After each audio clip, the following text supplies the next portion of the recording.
Assalamualaikum teman-teman, semoga hari ini kita semua dilimpahkan keberkahan, kesabaran dan sehat selalu.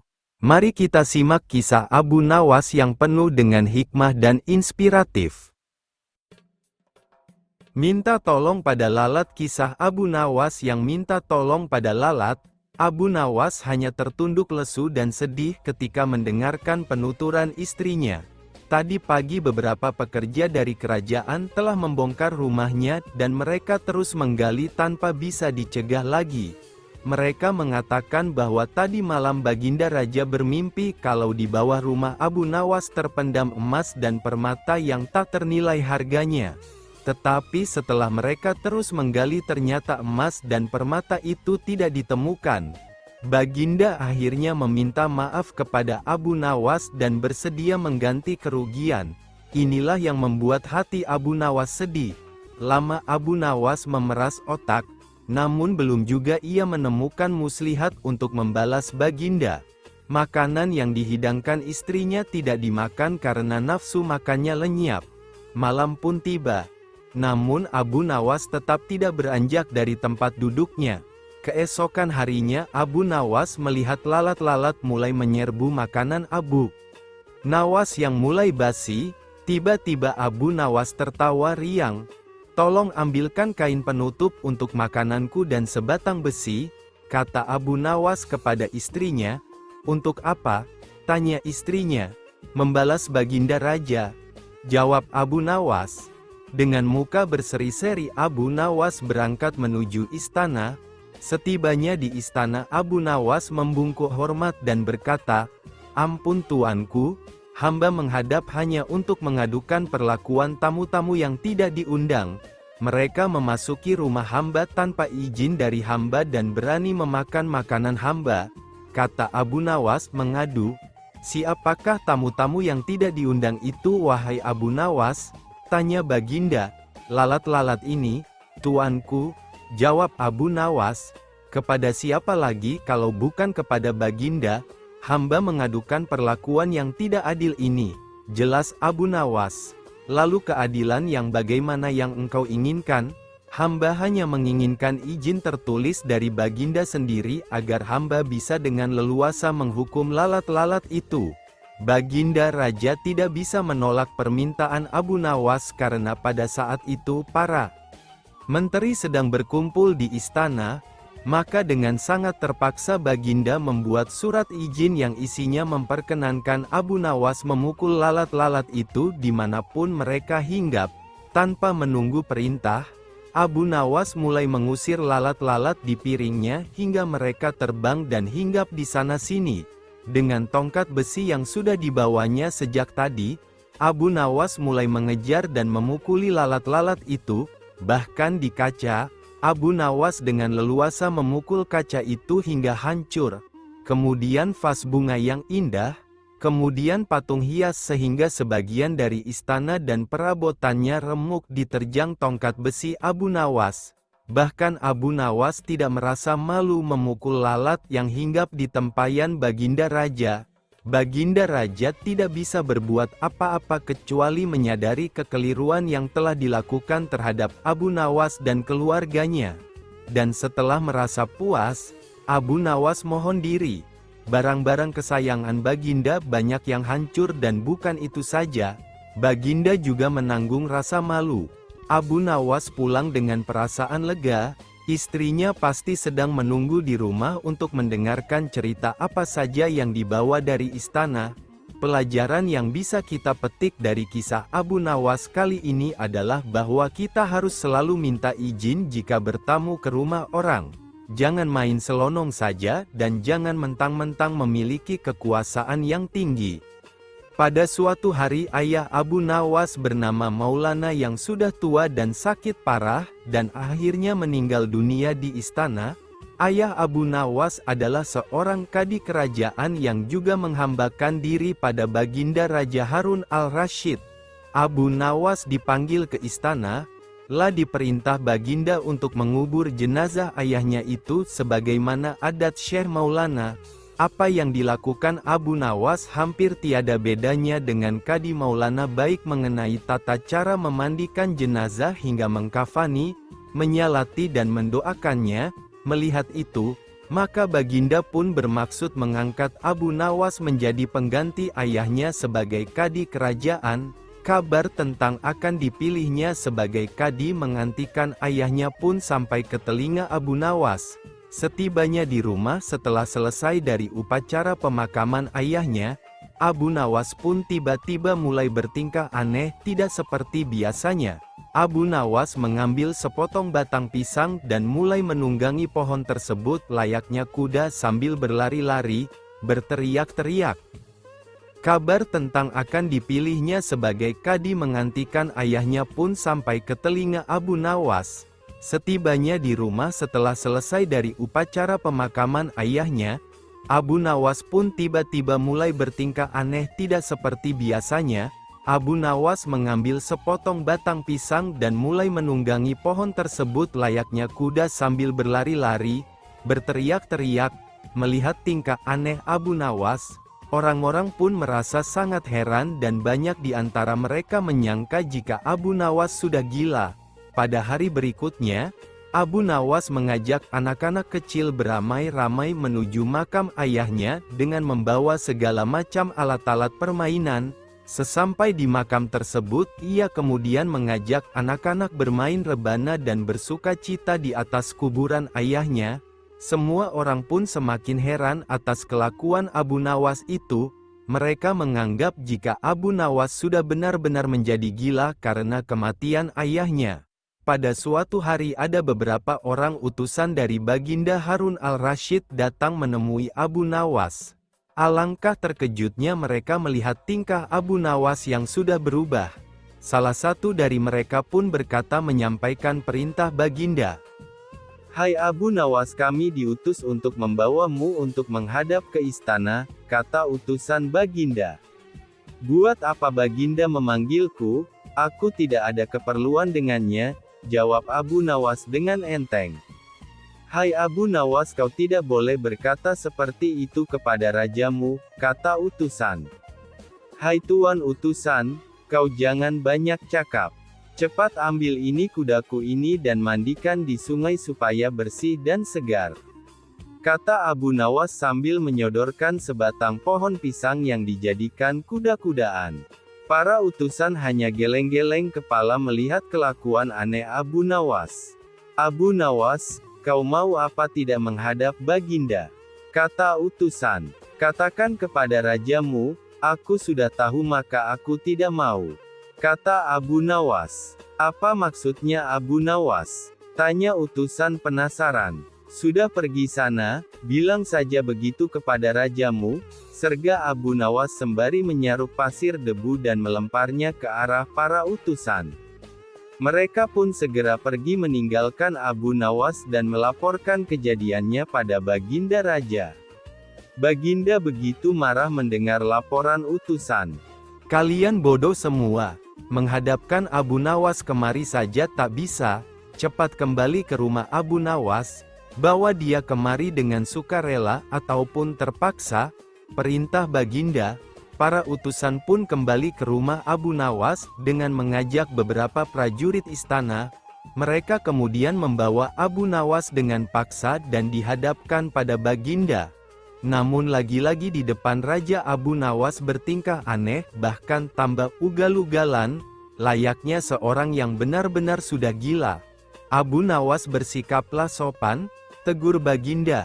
"Ya Baginda, Baginda tahukah Anda, apa Abu Nawas?" tanya Baginda. "Baginda, terasi itu asalnya dari udang, kurang ajar kau menghinaku Nawas," kata Baginda marah. "Tidak Baginda, siapa bilang udang berasal dari terasi?" Baginda merasa dilecehkan. Ia pun naik pitam dan segera memerintah kepada para pengawalnya untuk memukul Abu Nawas sebanyak 25 kali. Abu Nawas akhirnya lemas tak berdaya dipukuli pengawal raja. Usai dipukuli, Abu Nawas disuruh keluar dari istana. Abu Nawas pun segera beranjak keluar istana. Tetapi ketika sampai di pintu gerbang kota, Ia dicegat oleh seorang penjaga. Hai Abu Nawas, tempo hari dulu ketika kau hendak masuk ke kota ini kita pernah membuat perjanjian. Aku yakin engkau tidak lupa dengan janjimu bahwasanya jika engkau diberi hadiah oleh Baginda maka engkau berjanji akan membagi dua denganku. Nah, sekarang mana bagianku itu? Tanya penjaga pintu gerbang. Hai penjaga, apakah kau benar-benar menginginkan hadiah yang diberikan Baginda kepadaku tadi? Lia, tentu itu kan sudah merupakan perjanjian kita, jawab penjaga. Baik, aku akan berikan semuanya, bukan hanya satu bagian, kata Abu Nawas.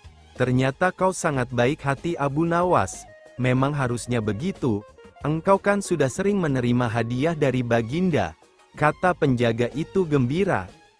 Tanpa banyak bicara lagi Abu Nawas langsung mengambil sebatang kayu yang agak besar lalu penjaga itu dipukulinya sebanyak 25 kali. Penjaga itu menjerit-jerit kesakitan sampai lemah lunglai dan menganggap Abu Nawas telah menjadi gila. Setelah selesai Abu Nawas meninggalkannya begitu saja, ia terus melangkah pulang ke rumahnya. Sementara itu si penjaga pintu gerbang mengadukan nasibnya kepada Baginda Raja. Ampun beribu ampun tuanku.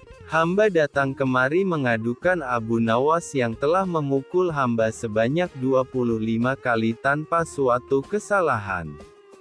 Hamba mohon keadilan dari tuanku Baginda, kata penjaga itu. Baginda pun segera memerintahkan pengawal untuk membawa Abu Nawas. Setelah Abu Nawas dihadapkan ia ditanya, "Hai Abu Nawas, benarkah kau telah memukuli penjaga gerbang kota ini sebanyak 25 kali pukulan?" Tanya Baginda. Dalam keadaan masih berpura-pura gila, Abu Nawas menjawab, "Baginda, hamba melakukannya karena sudah sepatutnya dia menerima pukulan itu." "Apa maksudmu? Coba engkau jelaskan sebab musababnya kau memukuli orang itu," tanya Baginda. Hamba dan penjaga pintu gerbang ini telah membuat perjanjian bahwa jika hamba diberi hadiah oleh Baginda maka hadiah tersebut akan dibagi dua. Satu bagian untuknya, satu bagian untuk hamba. Nah pagi tadi hamba menerima hadiah 25 kali pukulan, maka hamba berikan pula hadiah 25 kali pukulan kepadanya. Jawab Abu Nawas sambil tertawa-tawa bak orang gila. Hai penjaga pintu gerbang, benarkah engkau telah mengadakan perjanjian seperti itu dengan Abu Nawas? Tanya Baginda. Benar tuanku, jawab penunggu pintu gerbang. Tapi hamba tiada mengira jika Baginda memberikan hadiah pukulan padanya. Tambah penjaga itu. Hahaha, dasar tukang peras, sekarang kena batunya kau. Sahut Baginda. Abu Nawas tiada bersalah, bahkan sekarang aku tahu bahwa engkau adalah orang yang suka memeras orang. Jika perilakumu masih begitu, maka aku akan memecat dan menghukummu, kata Baginda. Ampun tuanku, sahut penjaga pintu gerbang dengan gemetar. Abu Nawas kemudian berkata, "Tuanku, hamba sudah lelah, sudah mau istirahat, tiba-tiba dibawa paksa ke sini, padahal hamba tiada bersalah. Hamba mohon ganti rugi, sebab jatah waktu istirahat hamba sudah hilang karena panggilan Baginda. Padahal besok hamba harus mencari nafkah." Sejenak Baginda melengak, terkejut atas protes Abu Nawas, namun tiba-tiba ia tertawa terbahak-bahak. "Hahaha, jangan khawatir Abu Nawas," kata Baginda. Baginda kemudian memberikan sekantong dinar kepada Abu Nawas. Abu Nawas pun pulang dengan hati gembira tapi tetap bertingkah seperti orang gila. Pada suatu hari Raja Harun al-Rasyid mengadakan rapat dengan para menterinya mengenai Abu Nawas yang rencananya akan diangkat menjadi kadi kerajaan.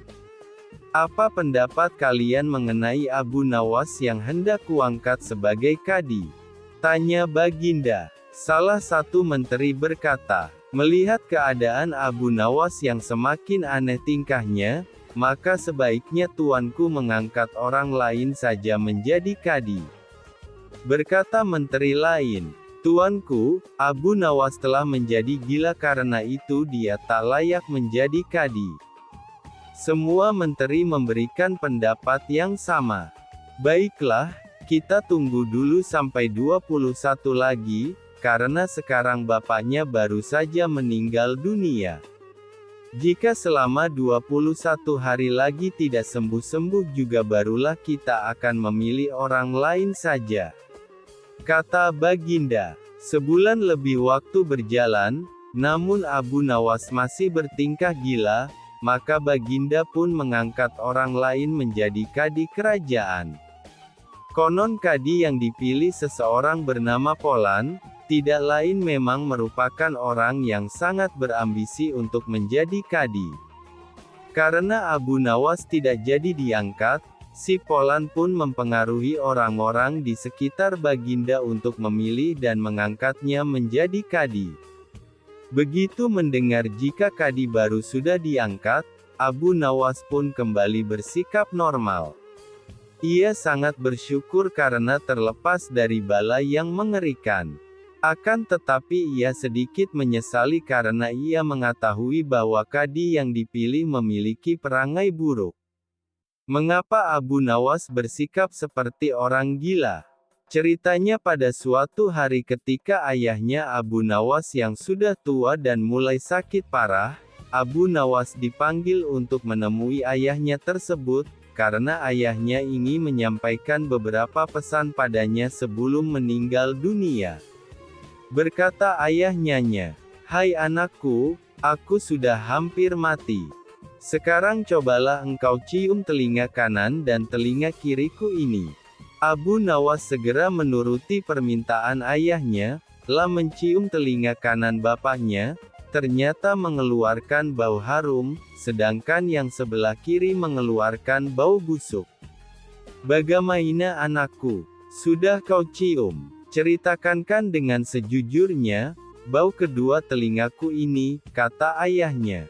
"Sungguh mengherankan, yang sebelah kanan berbau harum sekali. Tapi, yang sebelah kiri baunya amat busuk." Kata Abu Nawas heran. "Hai anakku Abu Nawas, tahukah apa sebabnya bisa terjadi begini?"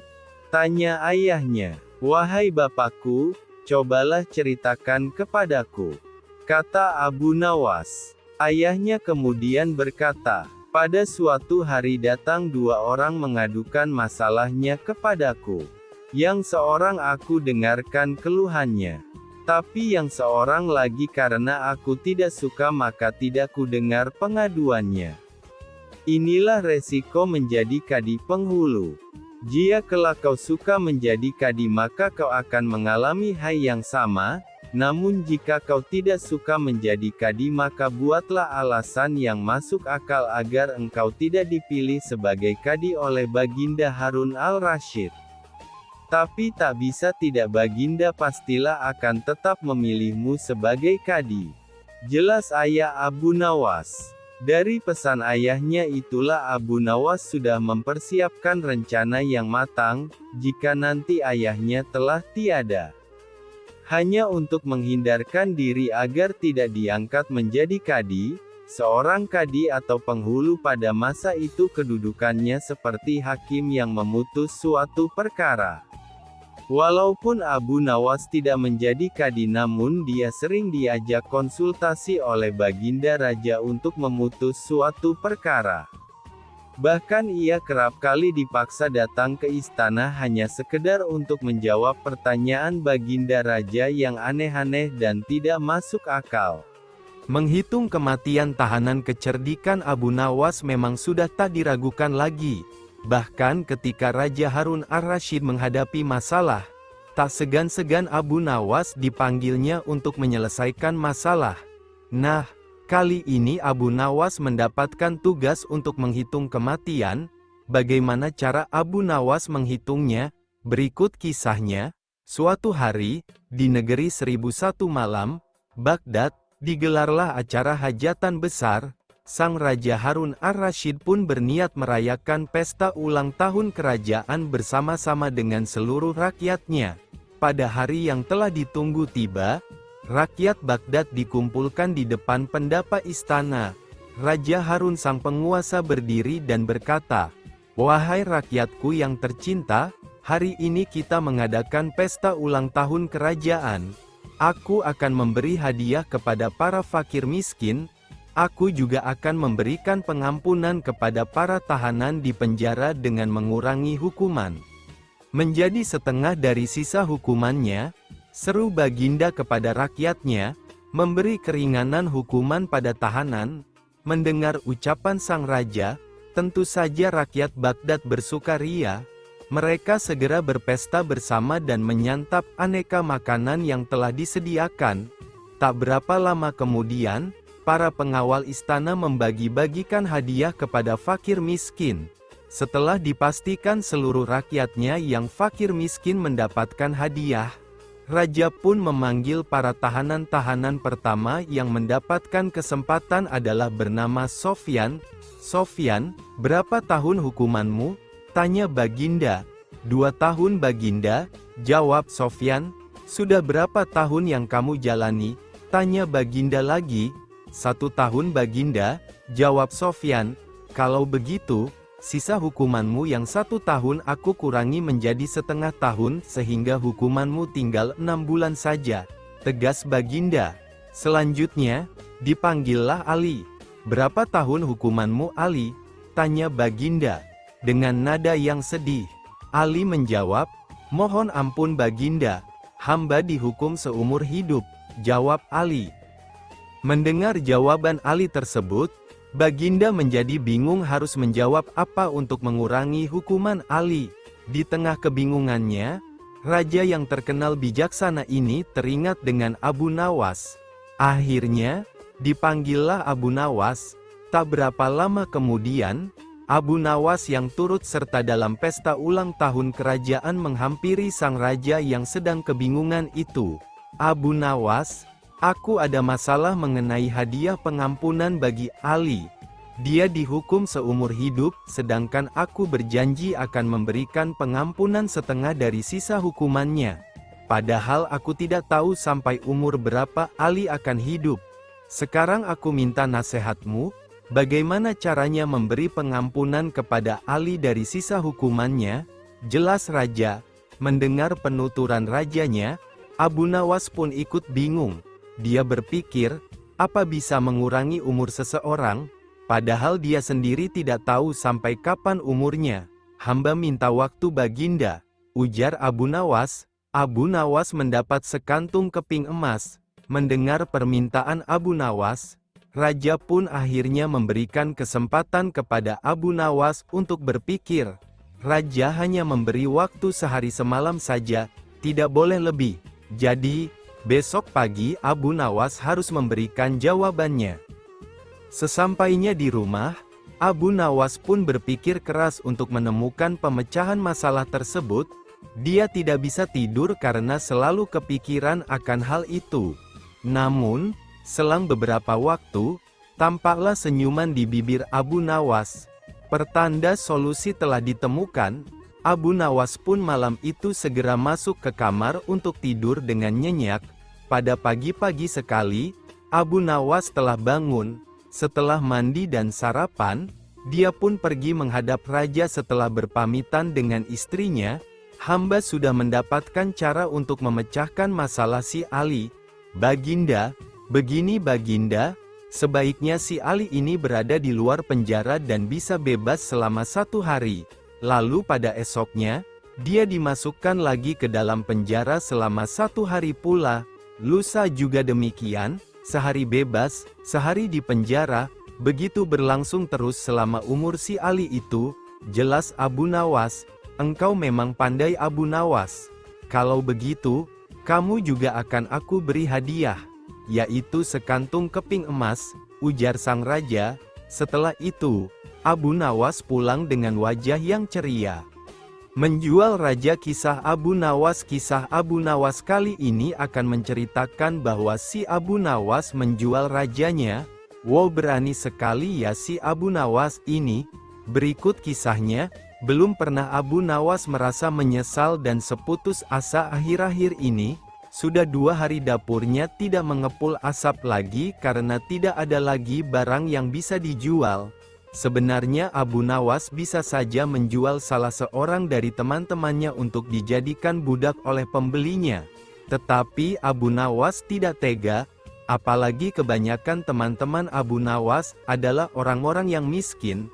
Namun bagaimanapun juga ia harus menjual manusia karena Abu Nawas sudah merasa tidak memiliki sesuatu barang pun yang patut untuk dijual. Dengan tekad yang amat bulat, Abu Nawas merencanakan menjual Baginda Raja. Karena menurut Abu Nawas hanya Baginda Raja yang pantas untuk dijual.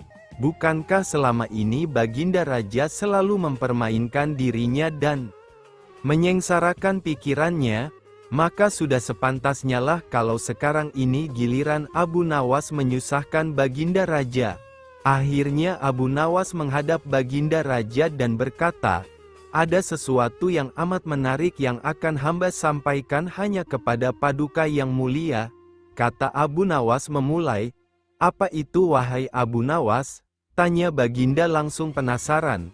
"Sesuatu yang hamba yakin belum pernah terlintas dalam benak Paduka yang mulia," kata Abu Nawas meyakinkan. "Kalau begitu cepatlah ajak aku ke sana untuk menyaksikannya," kata Baginda. "Tetapi Baginda," lanjut Abu Nawas. "Tetapi apa?" tanya Baginda tidak sabar. "Bila Baginda tidak menyamar sebagai rakyat biasa maka pasti nanti orang-orang akan banyak yang ikut menyaksikan benda ajaib itu," jelas Abu Nawas. Karena begitu besar keinginan tahuan Baginda Raja, maka Raja bersedia menyamar sebagai rakyat kecil seperti yang diusulkan oleh Abu Nawas. Kemudian Abu Nawas dan Baginda Raja Harun al-Rasyid berangkat menuju sebuah hutan. Setibanya di hutan, Abu Nawas mengajak Baginda Raja mendekati sebuah pohon yang rindang dan memohon Baginda Raja menunggu di situ. Sementara itu Abu Nawas menemui seorang kenalan yang pekerjaannya menjual budak. Abu Nawas mengajak pedagang budak itu untuk melihat calon budak yang akan dijual kepadanya dari jarak yang agak jauh. Abu Nawas beralasan bahwa sebenarnya calon budak itu adalah teman dekatnya. Maka dari itu Abu Nawas tidak tega menjualnya di depan mata. Setelah pedagang budak itu memperhatikan dari kejauhan, ia merasa cocok. Abu Nawas pun membuat surat kuasa yang menyatakan bahwa pedagang budak sekarang mempunyai hak penuh atas diri orang yang sedang duduk di bawah pohon rindang itu. Setelah itu Abu Nawas pergi begitu menerima beberapa keping uang emas dari pedagang budak itu. Baginda Raja masih menunggu Abu Nawas di bawah pohon ketika pedagang budak menghampirinya. Lah belum tahu mengapa Abu Nawas belum juga menampakkan batang hidungnya. Baginda juga merasa heran kenapa ada orang lain di situ. "Siapa engkau?" tanya Baginda Raja kepada pedagang budak itu. "Aku adalah tuanmu sekarang," kata pedagang budak agak kasar. Tentu saja pedagang budak itu tidak mengenali Baginda Raja dalam pakaian yang amat sederhana itu. "Apa maksud perkataanmu?" tanya Baginda Raja dengan wajah merah padam. "Abu Nawas telah menjual engkau kepadaku dan inilah surat kuasa yang baru dibuatnya," kata pedagang budak itu dengan kasar. "Abu Nawas menjual diriku kepadamu?" kata Baginda dengan murka. "Ya," bentak pedagang budak, "tahukah engkau siapa aku ini sebenarnya?" "Tidak dan itu tidak perlu," kata pedagang budak itu dengan ketus. "Aku adalah rajamu, Sultan Harun al-Rasyid," kata Baginda sambil menunjukkan tanda pengenal kerajaan. Pedagang itu terperanjat dan mulai mengenal Baginda Raja. Lah pun langsung menjatuhkan diri sembari menyembah Baginda Raja. Baginda Raja mengampuni pedagang budak itu karena ia memang tidak tahu. Akan tetapi kepada Abu Nawas, Baginda amat murka dan gemas. Ingin rasanya beliau meremas-remas tubuh Abu Nawas seperti kertas hehe. Baginda Raja pulang ke istana dan langsung memerintahkan para prajuritnya untuk menangkap Abu Nawas. Tetapi Abu Nawas telah raib entah kemana karena ia tahu sedang diburu oleh prajurit kerajaan. Dan setelah Abu Nawas tahu para prajurit kerajaan sudah meninggalkan rumahnya, barulah Abu Nawas berani pulang. Abu Nawas mulai menceritakan kepada istrinya apa yang sebenarnya terjadi. Abu Nawas akhirnya memutuskan untuk mengelabui Baginda dengan cara berpura-pura mati. Abu Nawas hanya bisa berpesan kepada istrinya apa yang harus dikatakan bila Baginda datang. Kini kabar kematian Abu Nawas mulai tersebar ke seluruh pelosok negeri. Baginda sangat terkejut, marah dan geram sebenarnya. Namun juga merasa kasihan juga mendengar kabar-kabar meninggalnya. Mengingat Abu Nawas adalah orang yang paling pintar menyenangkan dan menghibur Baginda Raja. Baginda Raja beserta beberapa pengawalnya menuju rumah Abu Nawas. Setelah melihat tubuh Abu Nawas terbujur kaku tak berdaya, Baginda Raja merasa terharu dan meneteskan air mata. Beliau bertanya kepada istrinya, "Adakah pesan terakhir Abu Nawas untukku?" tanya Baginda. "Ada paduka yang mulia," jawab istri Abu Nawas sambil menangis. "Katakanlah," kata Baginda, "suami hamba, Abu Nawas, memohon sudilah kiranya Baginda Raja mengampuni semua kesalahannya di depan rakyat," kata. Menuju rumah Abu Nawas. Setelah melihat tubuh Abu Nawas terbujur kaku tak berdaya, Baginda Raja merasa terharu dan meneteskan air mata. Beliau bertanya kepada istrinya, "Adakah pesan terakhir Abu Nawas untukku?" tanya Baginda. "Ada paduka yang mulia," jawab istri Abu Nawas sambil menangis. "Katakanlah," kata Baginda, "suami hamba, Abu Nawas, memohon sudilah kiranya Baginda Raja mengampuni semua kesalahannya di depan rakyat," kata istri Abu Nawas terbata-bata. "Baiklah kalau itu permintaan terakhir Abu Nawas," kata Baginda menyanggupi. Kemudian Baginda Raja mengumpulkan rakyatnya di tanah lapang dan berkata, "Wahai rakyatku, dengarkanlah bahwa hari ini, aku Sultan Harun al-Rasyid telah memaafkan semua kesalahan Abu Nawas yang telah diperbuat terhadap diriku. Dan kalianlah sebagai saksinya," ujar Baginda. Begitu mendengar pengampunan dari Baginda Raja Harun al-Rasyid sendiri, Abu Nawas lekas-lekas beranjak dan mengucapkan terima kasih yang tak terhingga kepada Baidikan Pan. Abu Nawas adalah seorang yang cerdas dan memiliki banyak keterampilan, salah satunya ialah pandai menjahit. Pada suatu waktu sebelum menjadi orang kepercayaan Raja Harun al-Rasyid, Abu Nawas pernah bekerja pada seorang tuan pemilik toko jahitan pakaian. Abu Nawas adalah pekerja keras, ulet serta rajin, sehingga ia sangat mudah dipercayakan oleh tuan majikannya, sehingga ia dianggap pekerja teladan di tempat kerjanya. Akan tetapi, tuan tempat Abu Nawas bekerja itu sangat pelit. Tuan itu tidak pernah memberikan bonus atau perhatian meski Abu Nawas adalah karyan teladan dan rajin bekerja. Tuan majikan Abu Nawas sering membawakan banyak makanan ke tempat kerja, tetapi hanya untuk dimakan sendiri saja dan tidak pernah mau membagikan sedikit untuk pekerja-pekerjanya. Hal inilah yang lama-kelamaan membuat Abu Nawas menjadi jengkel atas sikap pelit tuannya. Suatu hari, tuan majikan Abu Nawas datang dengan membawa satu kendi madu. Melihat majikannya datang dengan membawa sebuah kendi, Abu Nawas langsung menghampirinya dan berkata, "Tuan, untuk apa kendi itu? Bolehkah aku meminta isinya?" tanya Abu Nawas mengharap.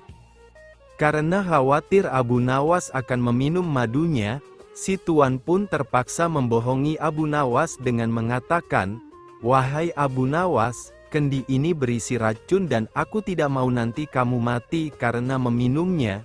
Jawab majikannya. Abu Nawas hanya mengangguk. Ia mengetahui jika tuannya itu berbohong, Ia juga mengetahui jika isi kendi itu adalah madu yang nikmat. Karena aromanya sempat tercium olehnya, ia pun mulai memutar otak. Tidak seberapa lama setelah itu, tuan majikan tempat Abu Nawas bekerja pergi untuk suatu keperluan. Karena merasa aman dari gangguan Abu Nawas, ia pun meninggalkan kendi berisi madu itu begitu saja di atas mejanya. Abu Nawas tidak membuang-buang kesempatan itu. Ia pun berusaha menjual sepotong pakaian dan kemudian membeli sebungkus roti yang akan dimakan dengan madu tuannya itu. Tidak menunggu lama setelah roti dibeli, Abu Nawas langsung melahapnya menggunakan madu milik majikannya. Ia terus memakan dengan lahap dan tanpa sadar telah menghabiskan semua madu di dalam kendi itu. Abu Nawas tidak membuang-buang kesempatan itu. Ia pun berusaha menjual sepotong pakaian dan kemudian membeli sebungkus roti yang akan dimakan dengan madu tuannya itu. Tidak menunggu lama setelah roti dibeli, Abu Nawas langsung melahapnya menggunakan madu milik majikannya. Ia terus memakan dengan lahap dan tanpa sadar telah menghabiskan semua madu di dalam kendi itu. Dalam keadaan kekenyangan, Abu Nawas kemudian meletakkan kendi itu pada tempat semula dan kembali melanjutkan pekerjaannya tanpa merasa bersalah. Tidak berapa lama kemudian, majikannya pun kembali dan juga dengan membawa sebungkus roti. Alangkah terkejutnya tuan majikan itu ketika mendapati kendinya dalam keadaan sudah kosong. Selain itu, ia pun mendapatkan jika sepotong pakaian di tokonya telah hilang tanpa laporan. Ia kemudian berbicara sendiri, "Ini pasti ulah Abu Nawas." Tuan majikan pun langsung menghampiri Abu Nawas yang sedang sibuk menjahit pakaian. Ia kemudian berkata, "Hai, Abu Nawas, apa sebenarnya yang telah terjadi? Mengapa isi kendi ini habis dan sepotong pakaian telah hilang?" tanya tuan dengan kesal. "Maaf tuan, tadi sewaktu tuan pergi, ada sekelompok pencuri datang mengambil sepotong pakaian," kata Abu Nawas. "Lantas apa yang kamu lakukan terhadap pencuri itu?" tanya Tuan Amir lagi. "Aku ketakutan dan tidak bisa berbuat apa-apa," kata Abu Nawas berpura-pura ketakutan. "Lalu mengapa isi kendiku hilang? Apakah juga diminum oleh pencuri itu?" tanya Tuan majikan. "Tidak tuan," jawab Abu Nawas dengan polosnya. "Lantas siapa yang telah meminumnya?" tanya tuan lagi. "Sekali lagi mohon maaf tuan majikan. Karena takut akan dimarahi oleh tuan, maka aku putuskan untuk memilih bunuh diri saja menggunakan racun yang ada dalam kendi itu. Hamba pikir, hamba akan mati, tapi ajal hamba belum sampai tuan," jelas Abu Nawas. Mendengar pengakuan jujur dan keahlian akal Abu Nawas, Tuan Amir yang semula akan marah akhirnya mengurungkan niatnya. Ia sadar jika semua itu juga kesalahannya karena telah pelit dan membohongi pekerjanya.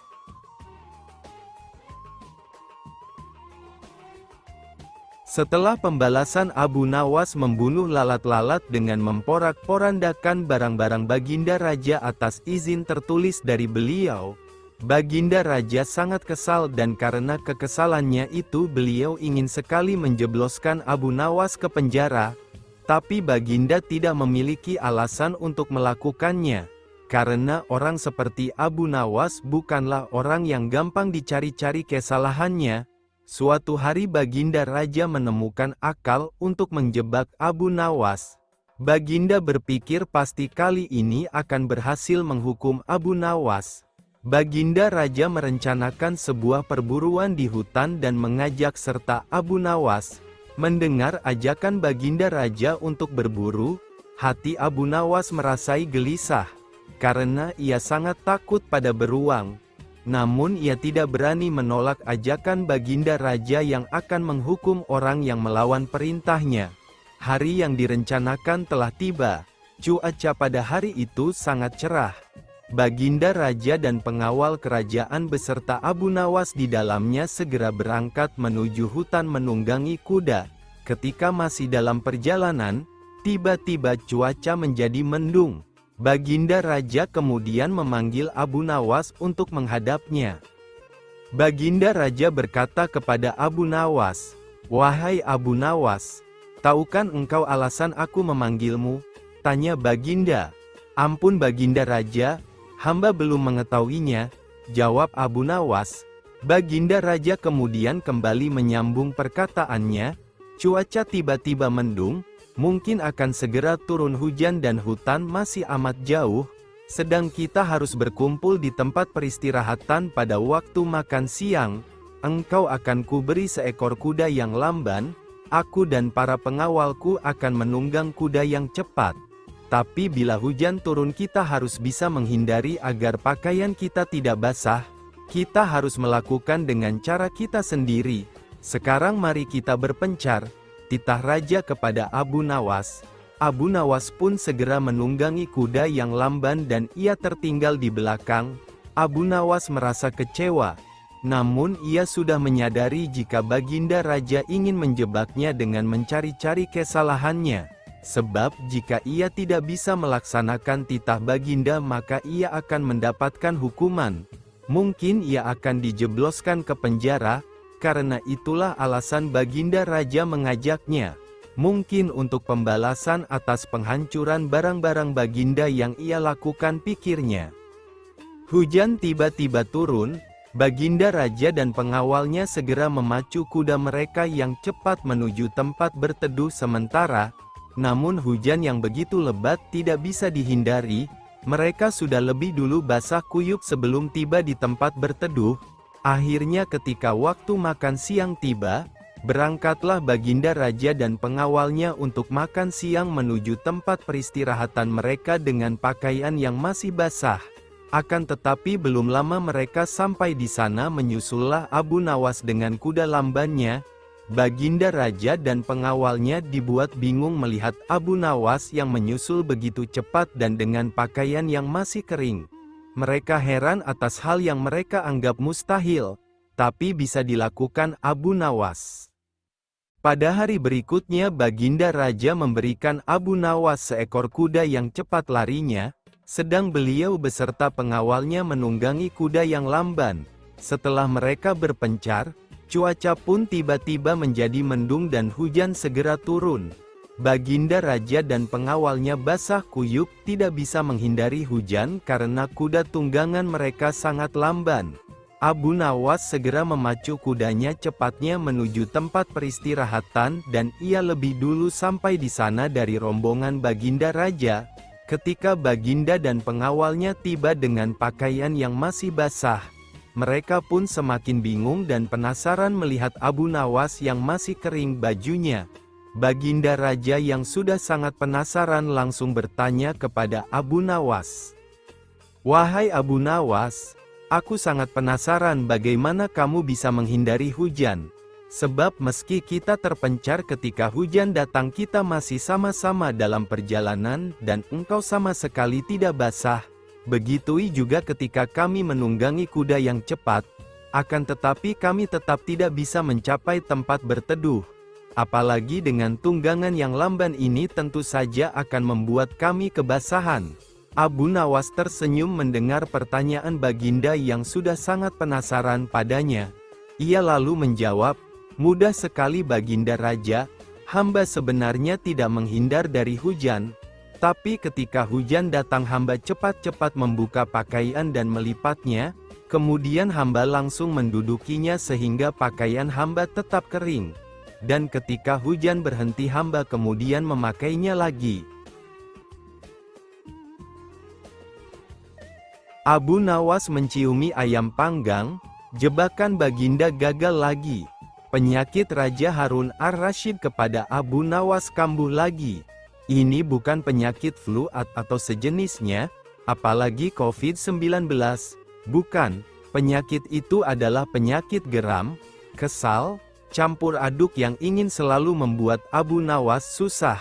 Memang sih, sudah beberapa kali Abu Nawas membuat diri Sultan malu di depan para pejabat kerajaan. Nah, itu sebabnya niat balas dendam Sultan terus membara. Masalahnya, sejauh ini Sultan selalu saja kalah telak melawan Abu Nawas. Kali ini Sultan hendak membuat jebakan untuk Abu Nawas. Seperti biasa, jika Abu Nawas gagal maka akan mendapatkan hukuman. Panggil Abu Nawas, titah Paduka Sultan kepada pelayannya. Begitu lelaki cerdik ini berada di depannya, Raja Harun ar-Rasyid langsung mengajak Abu Nawas duduk di meja makan. Mereka duduk menghadapi hidangan yang menggugah selera. Sementara para pejabat istana hanya komat kamit menahan selera. "Wahai Abu Nawas, di depan mejaku itu ada sepanggang daging ayam yang lezat dan enak dilahap, tolong segera ambilkan." Perintah sang raja. Abu Nawas agak terkaget-kaget juga mendapat perintah itu. Tak biasanya ia disuruh melayani makan baginda raja. Ada apa lagi ini? Pikir Abu Nawas. Mungkin raja ingin menjebakku. Aku harus waspada, kata Abu Nawas dalam hati. Abu Nawas menuruti perintah baginda raja. La pun mengambil ayam panggang sang raja, kemudian memberikannya kepada Paduka. Namun, baginda Sultan tak langsung menerimanya. La bertanya lagi, "Abu Nawas, di tangan kamu ada sepotong ayam panggang lezat, silahkan dinikmati." Raja memberikan perintah lagi. Abu Nawas tambah bingung. Tapi kalau disuruh makan ayam sudah pasti enak banget. Namun belum lagi Abu Nawas menyantap ayam panggang tersebut, tiba-tiba raja berkata lagi, "Tapi ingat Abu Nawas," ujar Sultan membuat Abu Nawas urung menggigit ayam yang sudah mendekat di mulutnya itu. "Dengarkan dulu petunjuknya," ujar Sultan. "Jika kamu memotong paha ayam itu, maka aku akan memotong pahamu, dan jika kamu memotong dada ayam itu, maka aku akan memotong dadamu. Tidak hanya itu saja, jika kamu memotong dan memakan kepala ayam itu, maka aku akan memotong kepalamu. Akan tetapi kalau kamu hanya mendiamkan saja ayam panggang itu, akibatnya kamu akan aku gantung." Titah sang raja kepada Abu Nawas. Abu Nawas pun jadi gelagapan. La menjadi bingung dengan petunjuk yang dititahkan rajanya itu. La pandangi ayam itu, jakunnya naik turun karena nafsu makannya yang terganggu. Dalam kebingungannya itu, Abu Nawas semakin yakin jika dirinya dalam perangkap baginda. Ini hanya akal-akalan sang raja. Tak cuma Abu Nawas saja yang tegang, melainkan semua pejabat kerajaan yang hadir di istana tampak tegang pula. 10 menit lamanya, Abu Nawas hanya membolak-balikkan ayam panggang itu. Kemudian Abu Nawas mulai mendekatkan ayam panggang itu tepat di indera penciumannya. Para hadirin yang datang atas undangan raja mulai bingung dan tidak mengerti apa yang dilakukan Abu Nawas. Kemudian terlihat Abu Nawas mencium bagian pantat ayam bakar yang kelihatan sangat lezat itu. "Jika saya harus memotong paha ayam ini, maka baginda akan memotong pahaku. Jika saya harus memotong dada ayam ini, maka baginda akan memotong dadaku. Jika saya harus memakan dan memotong kepala ayam ini, baginda akan memotong kepalaku.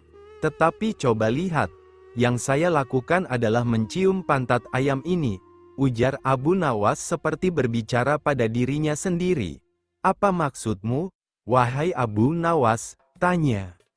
"Baginda Raja, maksud saya adalah kalau saya melakukan demikian maka baginda juga akan membalasnya demikian.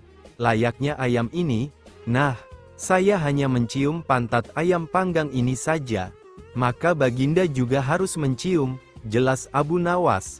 Sontak saja penjelasan Abu Nawas itu membuat para pejabat yang hadir menahan tawa. Tetapi ragu-ragu karena takut dihukum raja. Sementara itu, raja yang mendengar ucapan Abu Nawas mulai memerah mukanya karena malu untuk kesekian kalinya. Untuk menutupi rasa malunya itu, raja mengusir Abu Nawas dari istana. "Wahai Abu Nawas, cepat pulanglah.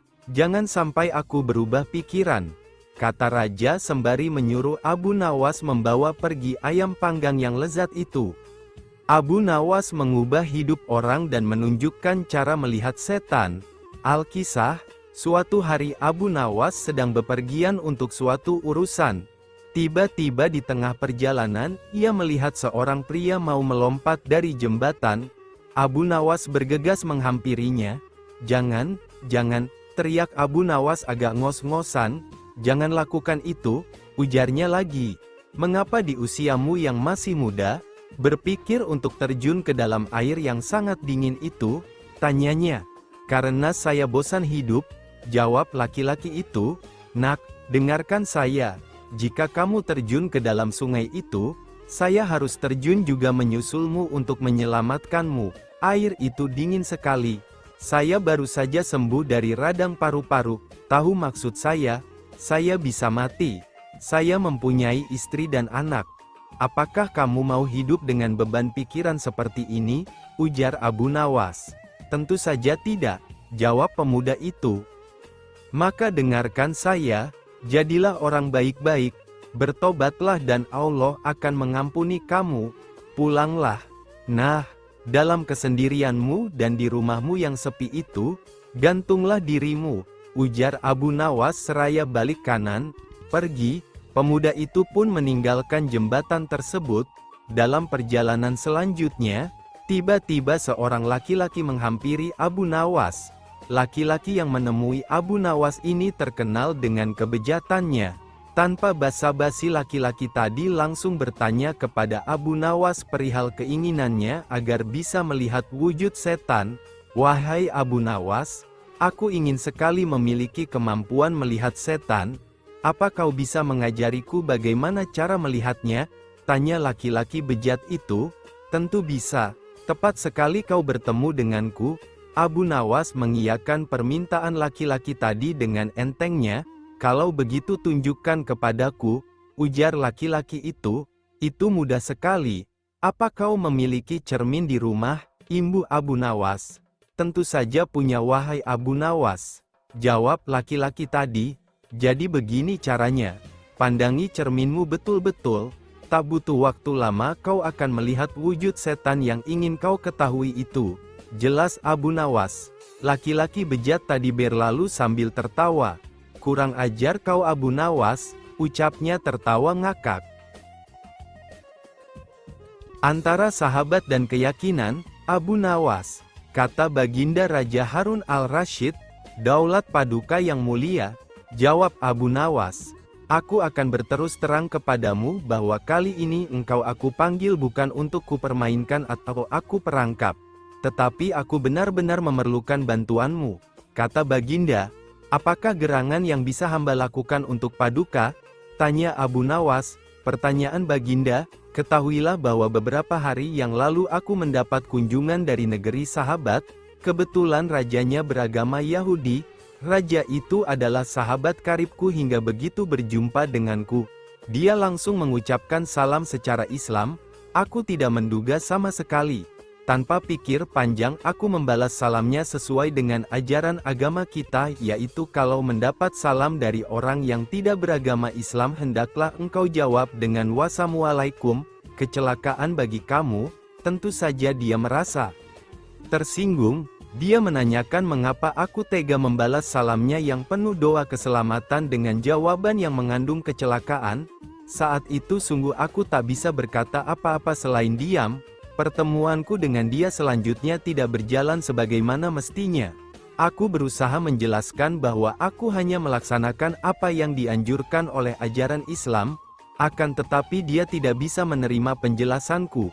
Aku merasakan bahwa pandangannya terhadap Islam tidak semakin baik, tetapi sebaliknya. Namun bila engkau mempunyai alasan lain yang bisa aku terima, kita akan tetap bersahabat. Begitu kata sahabat karibku itu.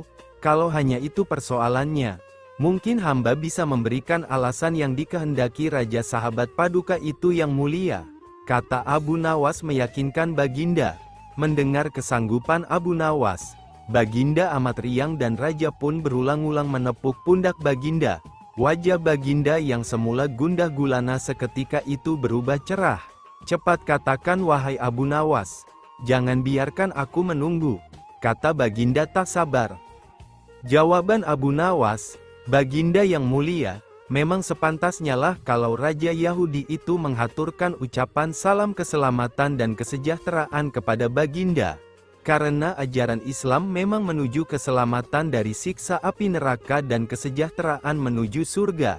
Bukankah Islam mengajarkan tauhid yang berarti tidak menyekutukan Allah, juga termasuk tidak menganggap Allah mempunyai anak?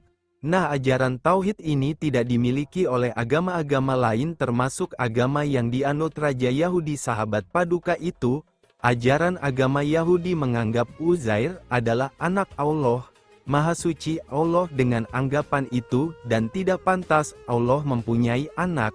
Sedangkan orang Islam membalas salam dengan ucapan wassalamualaikum, kecelakaan bagi kamu, bukan berarti mendoakan agar kamu celaka, akan tetapi semata-mata karena ketulusan dan kejujuran Islam yang masih bersedia memperingatkan orang lain atas kecelakaan yang akan menimpa bila mereka tetap berpegang teguh pada keyakinan yang keliru. Seketika itu juga kegundahan Baginda Raja Harun al-Rasyid sirna. Kali ini saking gembiranya, Baginda menawarkan agar Abu Nawas memilih sendiri hadiah apa yang disukai.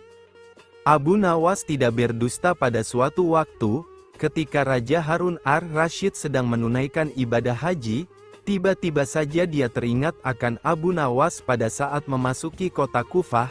Untuk memenuhi rasa kangennya, Baginda Raja menyuruh para pengawalnya untuk mencari Abu Nawas sekaligus menghadapkan ke hadapannya. Raja berpesan, nanti kalau sudah bertemu, tolong Abu Nawas diberi pakaian berwarna hitam dan celanan panjang yang nantinya diletakkan di atas kepala Abu Nawas. Para pengawal bergegas melaksanakan perintah itu meskipun mereka berpikir bahwa ini adalah suatu permintaan yang aneh sekali.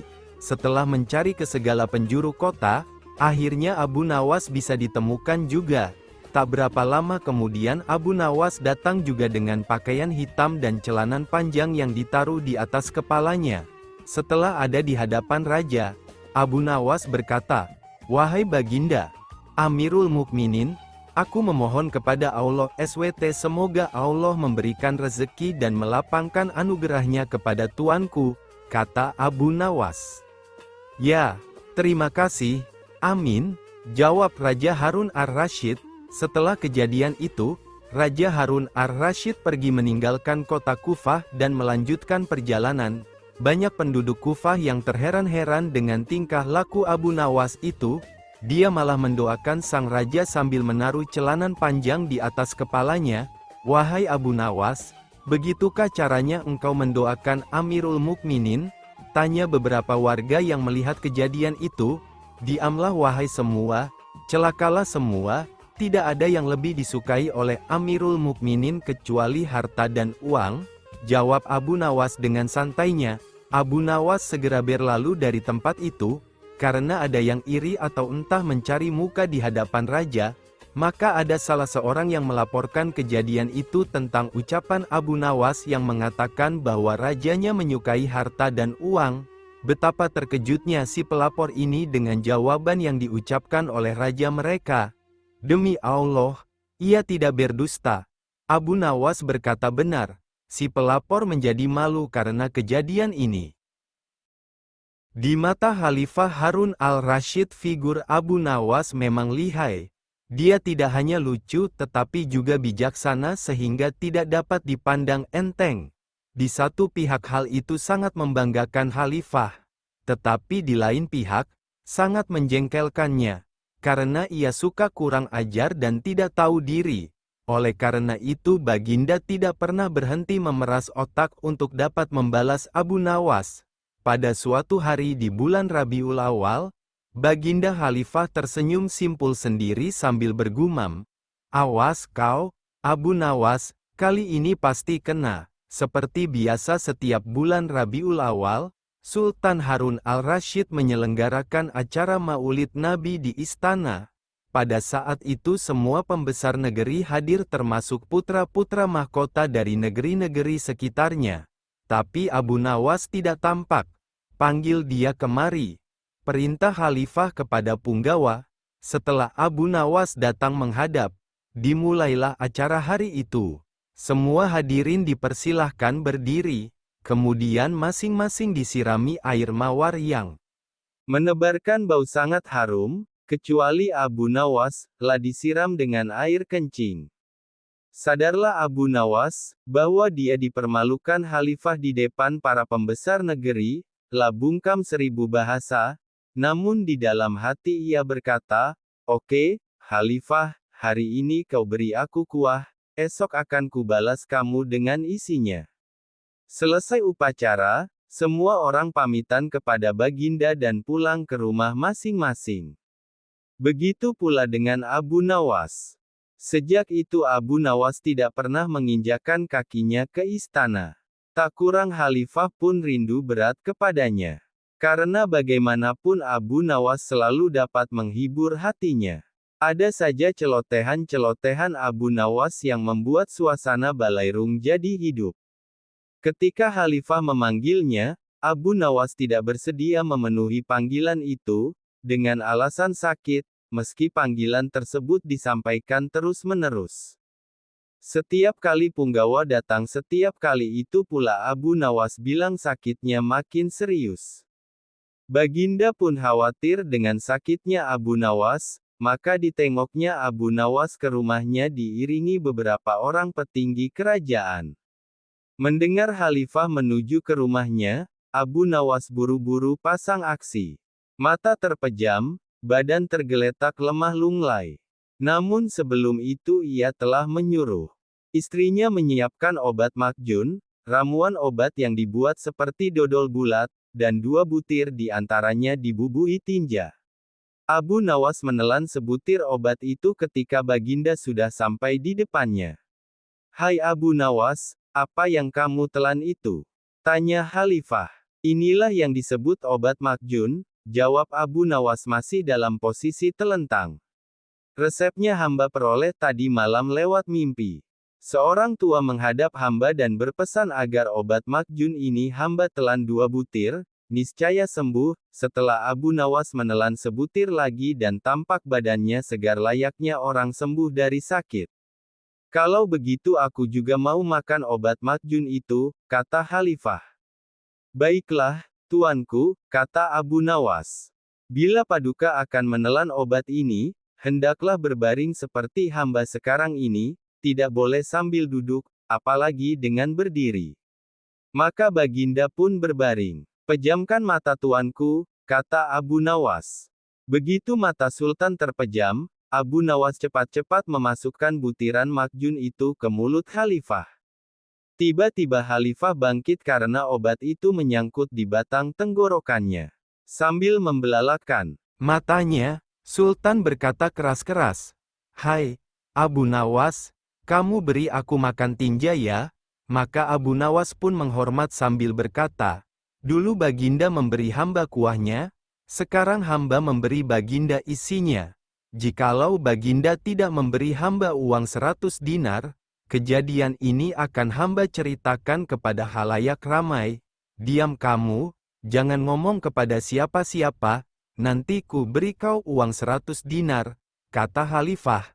Setelah itu Khalifah dan semua pengiringnya kembali ke istana, menyiapkan pundi-pundi.